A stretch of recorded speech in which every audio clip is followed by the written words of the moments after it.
Taigi pašte gavau laišką su kvietimu prisijungti prie elektroninio dienyno. Spaudžiu čia ir matau langelį, kuriame prašo įvesti slaptažodį. Čia ir bus slaptažodis, kurį aš dabar turiu tik tai sukurti.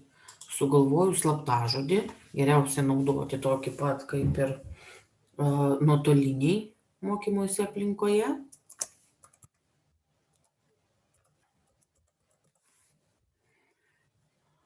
Žalia spalva tai reiškia, kad slaptažodis yra geras. Ne mažiau kaip 7 simboliai, būtinai turi būti naudojama bent viena didžioji raidė ir bent vienas skaičius. Tada dedam varnelę, kad sutinku su sistemos mano dienynas pagrindinėmis naudojimo sąlygomis ir privatumo politika. Spaudžiam tęsti. Štai prisijungiam prie elektroninio dienyno.